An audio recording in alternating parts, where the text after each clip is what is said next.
नमस्ते दोस्तों, पूरी एनईपी आपके सामने है। एक एक चीज़ हम समझेंगे। हम थोड़ा सा जूम कर लेते हैं और हम शुरू करेंगे इंट्रोडक्शन से।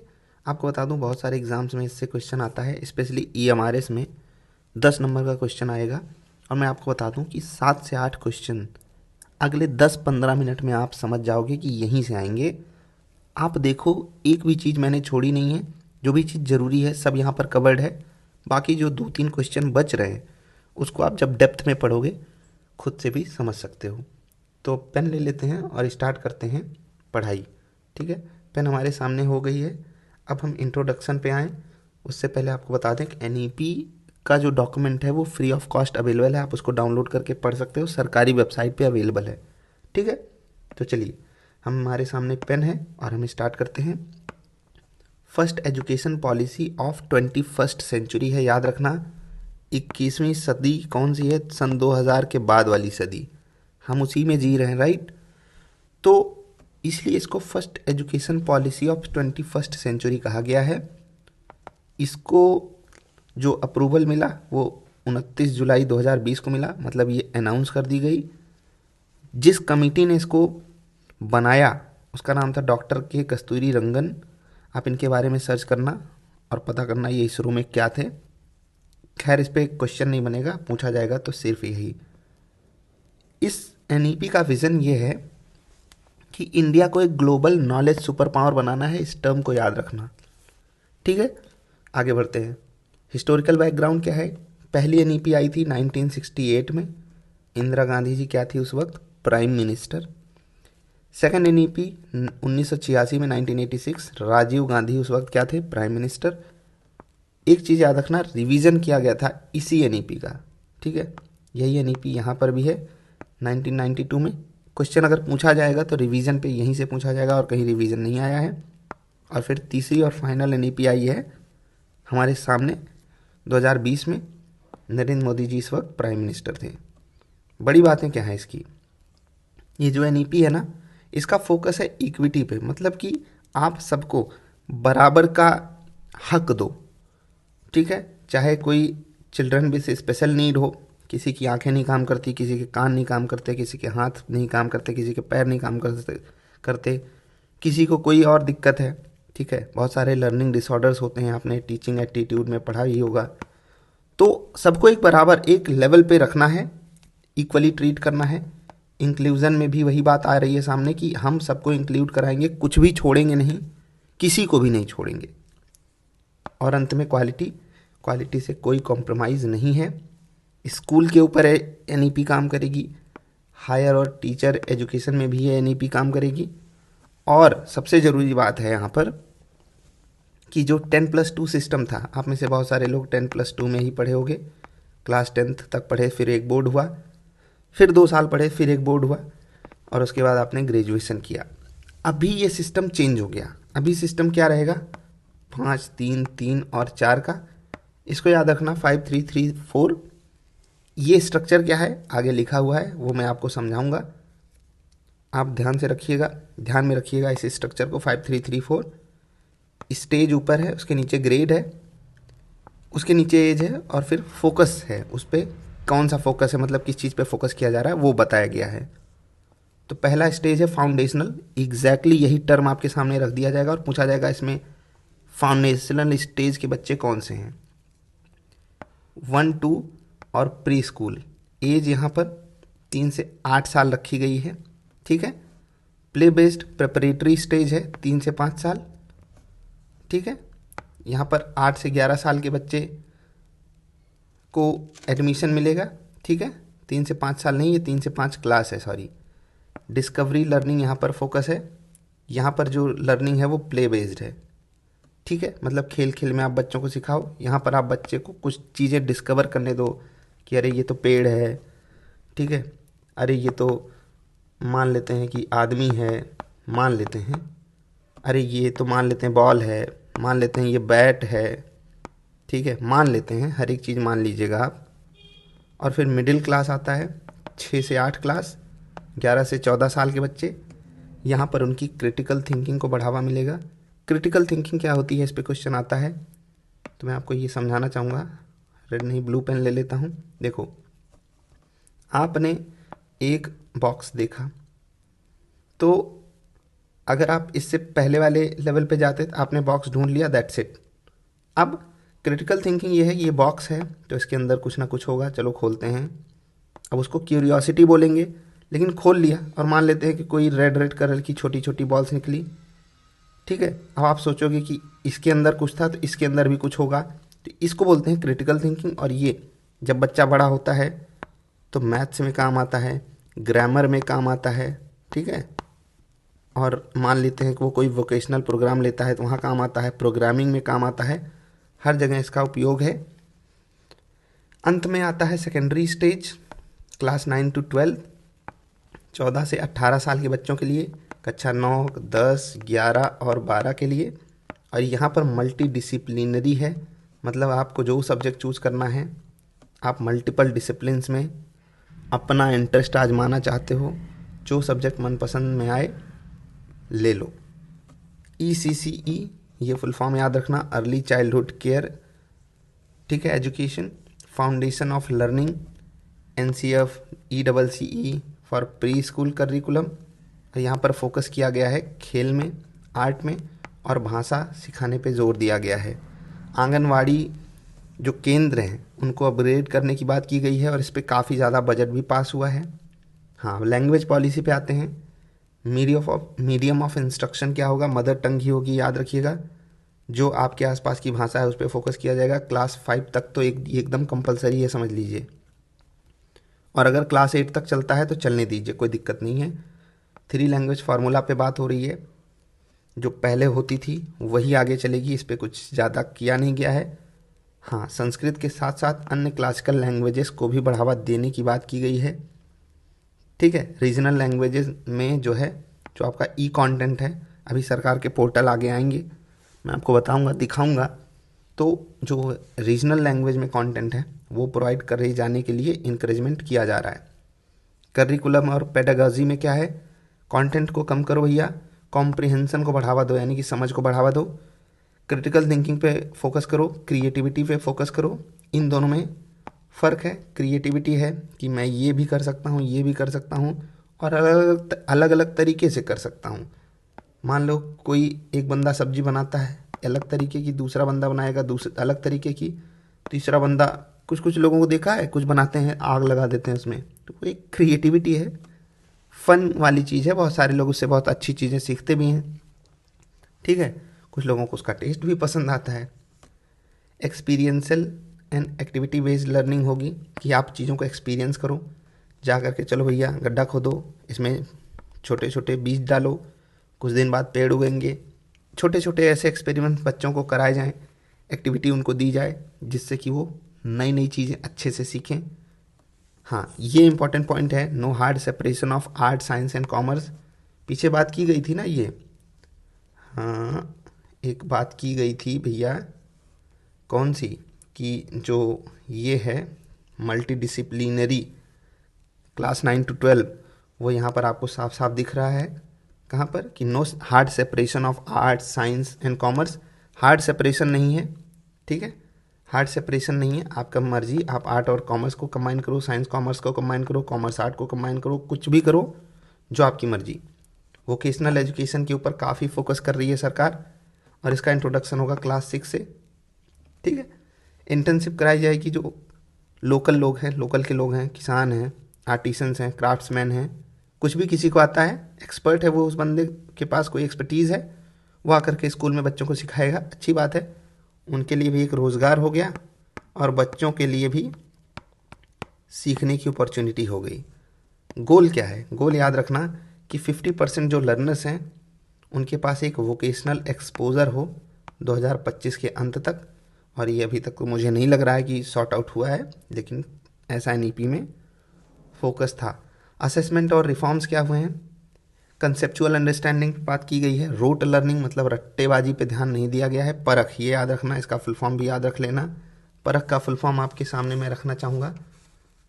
ठीक है, परख जानते हैं क्या होता है, नहीं पता, चलिए आगे आएगा मैं आपको बता दूंगा। लेकिन परख से क्या है, बच्चे का जो असेसमेंट होता है उसको अच्छे से आप एनालाइज करके समझा सको, समझ सको, मतलब ये पेरेंट्स के लिए भी ज़रूरी है, टीचर्स के लिए भी ज़रूरी है, इवन सरकार के लिए भी ज़रूरी है। तो सरकार ने पूरा का पूरा एक पोर्टल बना दिया है बच्चों के असेसमेंट के लिए, ठीक है। और बोर्ड एग्ज़ाम्स जो होंगे अब 2 बार होंगे, और जो बेस्ट स्कोर उसमें होगा उसी को कंसीडर किया जाएगा। रिपोर्ट कार्ड, इस पर क्वेश्चन बहुत बने हैं। 360 डिग्री वाला रिपोर्ट कार्ड होना चाहिए, ऐसे कि कोई भी चीज़ बच्चे की छूटनी नहीं चाहिए। जितनी उसके पास एबिलिटीज़ हैं, बोलने की, खेलने की, उठने की, बैठने की, कुछ भी, पढ़ाई की, मैथ की, ग्रामर की, साइंस की, आर्ट की, खेलने की, कूदने की, भागने की, झूठ बोलने की, सच बोलने की, सब कुछ कवर किया जाएगा उस रिपोर्ट कार्ड में। इसीलिए इसको बोला जाता है 360 डिग्री फीडबैक। सेल्फ मतलब खुद का असेसमेंट होगा, पीयर्स करेंगे, टीचर करेंगे, खुद से खुद का भी असेसमेंट करवाया जाता है। अच्छी बातें हैं ये सब, अलग अलग तरीके से सभी टीचर्स इसको अभी इम्प्लीमेंट कर रहे हैं। लेकिन जो पुराना सिस्टम था उससे इस पर स्विच करना बहुत बहुत अच्छी बात है। एक चीज़ और मैं आपको बताना चाहूँगा, जैसे परख हो गया या कोई अभी वो ईसीसी का फुल फॉर्म आया था, तो इससे पहले मैंने एक वीडियो डाली, उसमें सारा फुल फॉर्म मैंने कवर किया हुआ है। अगर आपको फुल फॉर्म पता रहेगा तो ज़्यादा अच्छे से आप चीज़ों को समझ पाओगे। इसके स्कूल एजुकेशन के गोल्स क्या हैं? 100% इनरोलमेंट हो जाए, ग्रॉस इनरोलमेंट रेशियो इसको बोलते हैं, बहुत इंपॉर्टेंट टर्म है, इसको याद रखना। 2030 तक, ये टर्म याद रखना, बहुत इंपॉर्टेंट क्वेश्चन है। 100% GER 2030 तक, इसको आप स्टार मार्क कर लो, ये क्वेश्चन बनना तय है। आने वाले जो भी एग्ज़ाम है उनमें तो आप बहुत ध्यान से। Foundational literacy and numeracy FLN भी काफ़ी इंपॉर्टेंट टर्म है, इसको याद रखना। निपुण भारत करके सरकार ने पोर्टल बनाया है, ठीक है, 2021 में। और इससे क्या होगा कि आप बच्चे की निपुणता बढ़ा रहे हो, जैसा कि नेम ही सजेस्ट कर रहा है। और इसका क्या कहते हैं, गोल मान लीजिए कि इंक्लूसिव एजुकेशन फॉर ऑल है, सबको इसमें शामिल करो। हायर एजुकेशन में क्या है, हॉलिस्टिक और मल्टी डिसिप्लिनरी लर्निंग होगी, मतलब सब कुछ सीखो, अच्छे से सीखो, डीप में सीखो, मस्त सीखो, मज़ा आएगा। यूजी में आपके पास मल्टीपल एग्जिट ऑप्शंस हैं। ABC है एकेडमिक बैंक ऑफ क्रेडिट, पूरा का पूरा आपका एक कार्ड बन जाएगा, या कह लीजिए पोर्टल बन जाएगा, जहाँ पर आपको क्रेडिट्स मिलेंगे आपकी पढ़ाई करने की। गजब है ना। इंटरनेशनलाइजेशन ऑफ यूनिवर्सिटीज़ होगी, पूरा का पूरा यूनिवर्सिटी आप विदेश में खोल दो, विदेश के बच्चे यहाँ करके पढ़ें, ऑनलाइन पढ़ें, ऑफलाइन पढ़ें। आपने देखा होगा बहुत सारी IITs यूनिवर्सिटीज़ विदेशों में भी खुल रही हैं, इग्नू उसका पार्ट है, IITs उसके पार्ट हैं, बहुत सारी चीज़ें हैं। अच्छा, मल्टीपल एंट्री एग्जिट ऑप्शन है, ये आपको समझना पड़ेगा। ड्यूरेशन, अवार्ड, एग्जाम्पल, यहाँ पर आप बहुत ध्यान से समझिएगा, ये 3 चीज़ें हैं। ड्यूरेशन 1 साल, क्या मिलेगा? सर्टिफिकेट, कहा जाएगा बेसिक कोर्स। ड्यूरेशन 2 साल, डिप्लोमा मिल जाएगा आपको, स्किल स्पेशलाइजेशन इसको कहा जाएगा। और 3 साल, जैसा कि अभी चल रहा है, बैचलर्स डिग्री कही जाएगी, ठीक है, नॉर्मल इसको डिग्री बोलते हैं। और अगर आपने 4 साल कर लिया तो बैचलर्स विथ रिसर्च आपको माना जाएगा। आप जैसे ऑनर्स हो जाता है ना, BSc ऑनर्स, BA ऑनर्स, तो ये बात हो जाएगी। HECI में higher education commission of India, ये बनाया गया है। इसमें क्या है, UGC, AICTE, NCTE को 4 वर्टिकल्स में डिवाइड किया गया है।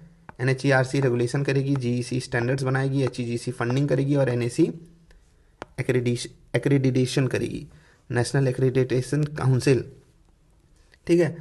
NRF क्या करेगा? प्रमोट करेगा रिसर्च एंड इनोवेशन को, funding across all disciplines, strengthen university industry linkages, ठीक है, यूनिवर्सिटी और इंडस्ट्री का जो लिंकेज है उसको मजबूत करेगा। सही बंदा सही जगह एम्प्लॉयमेंट पाने के लिए मतलब काबिल है, किस तरीके से उस पर फोकस किया जाना चाहिए, वो इसका पार्ट होगा। अब टीचर एजुकेशन पे जो विशेष फोकस है वो है 4 ईयर इंटीग्रेटेड BEd, आगे से 2030 से ये कंपलसरी कर दिया गया है। अभी तो कुछ जगहों पे स्टार्ट भी हो रहा है। Teacher training through multidisciplinary universities, बहुत सारी यूनिवर्सिटीज़ जो है वो टीचर्स की ट्रेनिंग करवाएंगी। National professional standards for teacher, ये भी बनाया गया है, कंटिन्यूस प्रोफेशनल डेवलपमेंट कराया जाएगा, जिससे कि टीचर जब अपने आप को अपग्रेड करते रहेंगे तो बच्चों को वो अच्छी शिक्षा दे पाएंगे। डिजिटल एंड ऑनलाइन लर्निंग पे काफ़ी फोकस किया गया है। NETF बनाया गया है, national educational technology forum, use of Diksha, Swayam portal, पाठशाला। ये पोर्टल तो आप सबको यूज़ करना चाहिए, अभी जा करके खोल के देखना है, इस वीडियो को देखने के बाद आपको पता चलेगा यहाँ पर क्या क्या चीज़ें अवेलेबल हैं। दीक्षा पोर्टल है, पाठशाला है, ठीक है, ये सब बच्चों के लिए बनाए जा रहे हैं, टीचर्स के लिए बनाए जा रहे हैं। इवन जो इन दोनों में से भी नहीं है, किसी को भी कुछ भी सीखना है, जाके इन पोर्टल्स पे कुछ ना कुछ सीख सकता है, स्पेशली स्वयं पोर्टल पे। स्वयं पोर्टल तो भैया सबके लिए है। AI based adaptive learning tools हैं। डिजिटल यूनिवर्सिटी ऑफ इंडिया बनाई जाएगी। इक्विटी एंड इंक्लूजन, इस पे बात होगी, सबको बराबरी का हक मिले, तो ये थोड़ा सा अच्छे से पढ़ना। जेंडर इंक्लूजन फंड एक बनाया जाएगा जिससे कि कहीं लड़कियों की हिस्सेदारी कम है तो उसको बढ़ाया जा सके, जो भी है आगे इस पर और बात होगी। Equal opportunity for all learners, special education zones बनाए जाएंगे फॉर रूरल ट्राइबल एरियाज, जैसे कि आप EMRS स्कूल्स के बारे में पढ़े होंगे अगर इसका एग्ज़ाम देने जा रहे हो, और इससे रिलेटेड करंट अफेयर्स तो आपको पता ही होना चाहिए, वो भी इसी के थ्रू ही आगे बढ़ेंगे, आगे उनका डेवलपमेंट होगा, काफ़ी सरकार उस पर फोकस भी कर रही है। इंक्लूसिव क्लासरूम्स फॉर CWSN, हाँ इंक्लूसिव क्लासरूम इसलिए देखो, CWSN यहाँ आपको फुल फॉर्म में बता दे रहा हूँ, लेकिन फिर से बोल रहा हूँ, अगर फुल फॉर्म सारे जानने हैं, इससे पहले एक वीडियो मैंने डाली है, सारे फुल फॉर्म्स NEP के मैंने वहाँ पर डाले हैं, एक क्वेश्चन तो वहाँ से बनना तय है, याद रखिएगा। चिल्ड्रंस विथ स्पेशल नीड इसको कहा जाता है, और उनके लिए इंक्लूसिव क्लासरूम इसलिए बनाया जाएगा कि वो साथ में बैठ के नॉर्मल बच्चों के साथ पढ़ सकें, खुद को अभागा न माने, खुद को अलग ना माने। हाँ वो अलग हैं, भगवान ने उनको अलग बनाया है, इसीलिए उनको दिव्यांग बोला जा रहा है, लेकिन वो जब अन्य बच्चों के साथ बैठ के पढ़ेंगे तो ये कभी नहीं सोचेंगे कि मेरे पास उनसे कम टैलेंट है या कम काबिलियत है। गवर्नेंस एंड इम्प्लीमेंटेशन पे क्या बात हो रही है वो मैं आपको समझाना चाहता हूँ, ठीक है। एजुकेशन कंकरेंट सब्जेक्ट है, सेंटर और स्टेट दोनों का, याद रखिएगा, ना इसमें सिर्फ स्टेट पार्टिसिपेट करेगा ना centre. National curriculum framework, 4 type के हैं, स्कूल टीचर, ECCE और एडल्ट के ऊपर भी सरकार फोकस कर रही है, सोचिए। रिव्यू होगा हर 5 से 10 साल में, और हाँ पब्लिक स्पेंडिंग टारगेट जो है वो 6% ऑफ GDP है, याद रखिएगा। जो हमारा GDP होता है ना उसी को पब्लिक स्पेंडिंग टारगेट बोलते हैं, ठीक। इंडियन नॉलेज सिस्टम पूरा का पूरा बनाया जाएगा, पूरा का पूरा, इस पर एक फुल फॉर्म भी है, यूनानी सिद्धा वगैरह सब जोड़ दो, योगा आयुर्वेद कल्चरल चीज़ें प्रमोट की जाएंगी, एथिकल एंड मोरल वैल्यूज़ के ऊपर काफ़ी इम्फेसिस दिया जाएगा। ट्रेडिशनल इंडियन एजुकेशन सिस्टम जैसे कि गुरुकुल वगैरह, इस पर भी प्रमोशन करेगी सरकार, करना भी चाहिए। हाँ टारगेट्स को याद रखिएगा, बहुत इंपॉर्टेंट है। 100% GER है 2030 तक, GER का फुल फॉर्म अभी नहीं बताऊंगा, आपको पता होना चाहिए। 50% GER हायर एजुकेशन में 2035 तक, 50% वोकेशनल कवरेज 2025 तक, पीछे डिस्कस हुआ है। फुल डिजिटल इंटीग्रेशन 2030 तक। इंपॉर्टेंट बॉडीज़ यहाँ पर याद रखिएगा, करिकुलम बनाएंगी NCERT और SCERT। NCTE क्या करेगी, टीचर्स की ट्रेनिंग स्टैंडर्ड्स के ऊपर ध्यान रखेगी। NETF एडटेक प्लेटफॉर्म बनाएगी, सरकार के लिए भी हेल्पफुल है, बच्चों के लिए भी हेल्पफुल है, टीचर्स के लिए तो रहेगा ही रहेगा। HECI हायर एजुकेशन रेगुलेशन बनाएगा। विजन 2040 नाम की भी एक चीज़ है उस NEP में, accessible, affordable, equitable, quality education for all, इस पर फोकस किया जा रहा है। India as global knowledge leader के रूप में उभर के आएगा, ऐसा NEP का मानना है। India that blends tradition and modernity, blends मतलब एक साथ मिक्स कर दिया जा रहा है ट्रेडिशन को भी और मॉडर्निटी को। मुझे नहीं लगता ना हम ढंग से ट्रेडिशन को फॉलो कर पा रहे हैं, ना ही हम ढंग से मॉडर्न बन पा रहे हैं। बहुत सारे आपने नमूने देखे होंगे इस देश में। अच्छा इंपॉर्टेंट डेट्स याद रखिएगा। इवेंट क्या हुआ, ईयर कौन सा था, ठीक है। पहली NEP 1968, दूसरी NEP 1986, रिवीजन 1992। ड्राफ्ट कमेटी कब बनी थी, याद रखिएगा 2017 में ही बन गई थी इस NEP की, और 2020 की जो NEP है 29 जुलाई 2020 को, ठीक है। 9/2/11 आज की डेट भी है, 11/11/2025 को मैं ये लेक्चर रिकॉर्ड कर रहा हूँ। निपुण भारत 2021 की स्कीम है, और ये सब इंपॉर्टेंट चीज़ें हैं। अच्छा NEP का एक कोर पॉइंट है, एजुकेशन दैट एम्पावर्स, एम्पावर्स मतलब ताकत देता है, इंस्पायर्स मतलब आपको इंस्पायर करता है, और ट्रांसफॉर्म करता है हर एक लर्नर को। तो भैया ये थे आपके लिए NEP के मोस्ट इम्पॉर्टेंट पॉइंट्स। और मैं आपको बता दूं, जैसे मैंने आपके साथ ये टॉपिक्स कवर किए ना, अगर मैं इसको क्वेश्चन के थ्रू कराता तो मैं यहाँ से 100+ क्वेश्चन आराम से फ्रेम कर देता, लेकिन आप क्या करोगे, बकलोली लोगों की 50 क्वेश्चन की सीरीज देखोगे, सीखोगे कुछ नहीं। अब मैंने जो आपको ये बता दिया, आप 2x पे ये वीडियो देखो, 2x पे ये वीडियो देखो, और आपको समझ में आएगा कि आपने 100 क्वेश्चन सिर्फ 15 मिनट में रिवाइज कर लिए, एंड दैट्स इट। यहाँ से आपको 7 क्वेश्चन मिलने हैं, 7 क्वेश्चन आपको यहाँ से मिलना है, याद रखिएगा। टच करता रहेगा हमारे पास जितने भी पॉइंट्स हैं ना, बस आप हाँ एक काम करना, जो फुल फॉर्म वाली वीडियो है उसको रिवाइज करते रहना बार बार, और कई बार जब आप कर लोगे आपको खुद ही एक एक चीज़ वहाँ से याद हो जाएगी। अब ये आप इसको नोट कर लो, क्या मतलब एक स्क्रीनशॉट ले लो इसका, ठीक है, और इसका आंसर आप मुझे बताना। क्विक क्वेश्चन है ये। NEP 2020 की कमेटी को चेयर किसने किया था, नया स्कूल स्ट्रक्चर क्या है, मीडिया ऑफ इंस्ट्रक्शन क्लास 5 तक क्या है, ABC क्या है, सब कुछ मैंने बताया है। GER टारगेट क्या है हायर एजुकेशन में, इजी क्वेश्चन है। इसका आंसर आप कमेंट में करना। अगर यहाँ तक आए हो तो मुझे नहीं लगता कि कोई एक दो बंदा भी यहाँ तक पहुँचेगा, क्योंकि सबको बस छुटपुट चीज़ें देख के निकल जानी है और फिर कहना है कि मुझे NEP में 10 में से 10 नंबर चाहिए। भाई पहले 7 तो कवर करो, और अगर छोटे टाइम में सीखना है तो ऐसी ही वीडियोज़ के थ्रू आप सीख सकते हो। हवा हवाई बातें करोगे तो कुछ नहीं हो पाएगा। तो बस अभी के लिए इतना ही, जल्दी मिलते हैं।